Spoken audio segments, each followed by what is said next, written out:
तो hello friends, आज के इस वीडियो में हम राजस्थान सेट के फर्दर क्वेश्चंस का सॉल्यूशन देखेंगे। देखिए, जो हमारे 20 क्वेश्चन है इसमें क्या कह रहा है कि स्फेयर है रेडियस आर का, जिसकी चार्ज डेंसिटी जो है हमें गिवन है कितनी है, AR²। हमें r/2 डिस्टेंस सेंटर से हमें क्या पूछ रखा है, इलेक्ट्रिक फील्ड। तो देखिए क्वेश्चन क्या है, एक स्फेयर है जिसकी रेडियस r है और मेरे को r/2 डिस्टेंस पे मुझे क्या निकालना है, इलेक्ट्रिक फील्ड। अब इलेक्ट्रिक फील्ड का मैं गॉस लॉ से फॉर्मूला जानती हूँ। फाई कितना होता है, E.ds equal to Q enclose upon epsilon naught. अब जो मेरा Q होता है वो कितना, जो मेरा रो होता है वो कितना होता है, DQ अपॉन DV। यहाँ से Q निकाल लूँगी, कितना हो जाएगा, रो DV और उसका इंटीग्रेशन।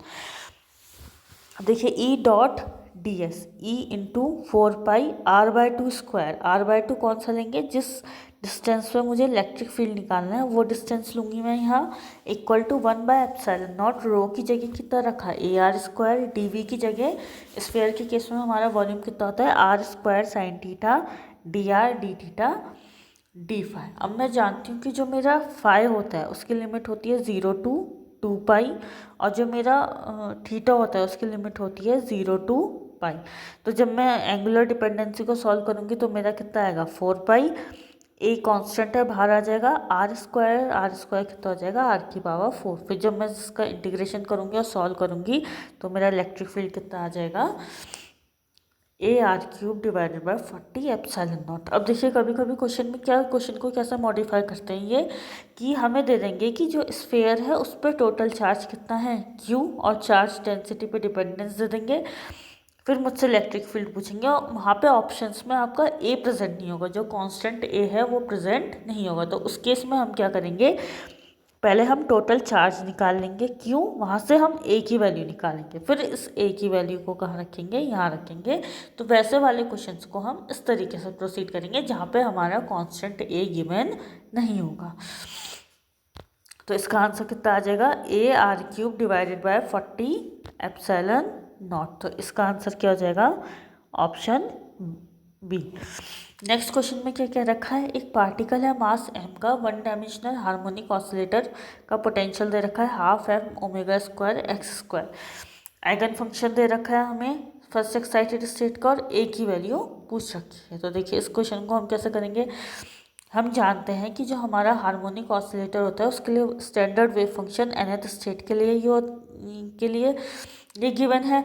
अब फर्स्ट एक्साइटेड स्टेट के लिए क्या हो जाएगा, n1 हो जाएगा। तो यहाँ पे जो वेव फंक्शन है इसकी डिपेंडेंसी कैसे हो जाएगी, e⁻⁴x² अपॉन 2। hn⁴x जो होगा वो मेरा फर्स्ट एक्साइटेड स्टेट के लिए उसकी जो x पे डिपेंडेंसी आएगी वो कितनी आएगी, x आएगी। जहाँ पे α² मेरा कितना है, m⍵ divided by h cut. अब जब मैं इसको गिवन एक्सप्रेशन से कंपेयर करूँगी तो गिवन एक्सप्रेशन में जो मेरा A है वो α² अपॉन 2 को क्या कर रहा है, रिप्लेस कर रहा है। तो A कितना हो जाएगा मेरा, α² अपॉन 2, अल्फा कितना होता है, m⍵ divided by h cut. तो इसका आंसर कितना हो जाएगा, 2m⍵ divided by 2h cut. तो इसका सही आंसर क्या हो जाएगा, इसका सही आंसर हो जाएगा ऑप्शन बी। देखिए नेक्स्ट क्वेश्चन में क्या कह रहा है, हमें एक पार्टिकल दे रखा है जिसकी de Broglie wavelength at rest m0 किसके बराबर है, कॉम्पटन वेवलेंथ के। तो हमें वो काइनेटिक एनर्जी निकालनी है जहाँ पे उसकी डी ब्रॉगली वेवलेंथ जो है कॉम्पटन वेवलेंथ के इक्वल होगी। तो हम जानते हैं कि हमारा जो रिलेटिविस्टिक में जो वेवलेंथ होती है उसका फॉर्मूला क्या होता है, lambda equal to hc divided by √T into T+2m0c²। जहाँ पे T क्या है, काइनेटिक एनर्जी, और ये किसके बराबर है, कॉम्पटन वेवलेंथ। कॉम्पटन वेवलेंथ कितनी होती है मेरी, h/m0c। मैं सॉल्व करूँगी इस पूरी इक्वेशन को, यहाँ से मेरी काइनेटिक एनर्जी कितनी आ जाएगी, √2 - 1 m0c²। तो इसका आंसर क्या हो जाएगा, ऑप्शन 1। नेक्स्ट क्वेश्चन में क्या कह रहा है, देखिए ये एक पैरेलल बीम आ रही है किस पे, नैरो स्लिट ऑफ वृत्त बी। वृत्त कितनी दे रखी है मेरे को, बी, और स्क्रीन से डिस्टेंस कितनी दे रखी है, एल। और मेरे से कह रहा है कि L डिस्टेंस है, अगर breadth of the central maxima formed on the screen at a distance R L from slit is delta X. जो सेंट्रल मैक्सिमम है उसकी जो ब्रेथ है वो कितनी है, डेल्टा एक्स। तो वेलोसिटी ऑफ इलेक्ट्रॉन मुझसे पूछ रखा है। तो देखिए कैसा करेंगे इसको। हम जानते हैं कि जो हमारा फर्स्ट डिफ्रैक्शन मिनिमम कब होता है, जब बी साइन थीटा किसके बराबर होता है, लैम्डा के बराबर। अब थीटा बहुत स्मॉल है तो साइन थीटा नियरली थीटा की तरफ टेंड करेगा, तो थीटा कितना हो जाएगा, lambda upon B. Distance of first minimum from the centre of the screen Y कितना हो जाएगा, एल थीटा। तो ब्रेथ मेरी कितनी हो जाएगी, 2y। फिर यहाँ से y की वैल्यू निकाल के यहाँ पे रख दूंगी लैम्डा के टर्म्स में, और इलेक्ट्रॉन्स के लिए मेरे को पता है लैम्डा कितना होता है, h/mv। तो बस इस इक्वेशन को सॉल्व करेंगे तो हमारा कितना आ जाएगा, 2HL divided by mb into delta X. तो इसका आंसर क्या हो जाएगा, इसका आंसर हो जाएगा ऑप्शन, इसका जो आंसर हो जाएगा मेरे क्या हो जाएगा, ऑप्शन 4। नेक्स्ट क्वेश्चन में क्या क्या रखा है, हमने 4 ऑपरेटर दे रखे हैं, हमसे पूछ रखा है कौन सा ऑपरेटर जो होगा वो क्या होगा, मेरा हर्मिशियन होगा।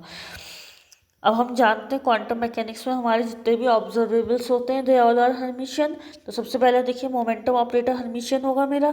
मोमेंटम ऑपरेटर की वैल्यू रखिए -IH का del upon del X adjoint simple momentum operator. तो देखिए जब ये डैगर से बाहर आएगा तो एच कट कैंसिल हो जाएगा, माइनस आयोटा जब मेरा डैगर से बाहर आएगा तो वो क्या बन जाएगा, प्लस आयोटा। तो जब हम इसे सॉल्व करेंगे तो मेरे को क्या पता चलेगा, डेल अपॉन डेल एक्स क्या है, मेरा एक एंटी हर्मिशियन ऑपरेटर है। फिर मैं काइनेटिक एनर्जी पे गई, काइनेटिक एनर्जी के लिए भी मैंने ये सिंपल ये रूल किया और मेरे को क्या पता चला, और मेरे को क्या कंक्लूजन मिला कि d² / dx² क्या होगा, मेरा हर्मिशियन ऑपरेटर होगा। क्योंकि यहाँ पे जो ए डैगर है वो किसके बराबर आ रहा है, ए के बराबर। तो ये क्या होगा, एक हर्मिशियन ऑपरेटर। लेकिन मोमेंटम ऑपरेटर में क्या हो रहा है, मेरा ए डैगर इक्वल टू -a आ रहा है, यानी कि ये क्या हो गया, एंटी हर्मिशियन, और ये क्या हो गया, हर्मिशियन। तो इस वाले क्वेश्चन का जो सही आंसर है वो क्या जाएगा, ऑप्शन बी।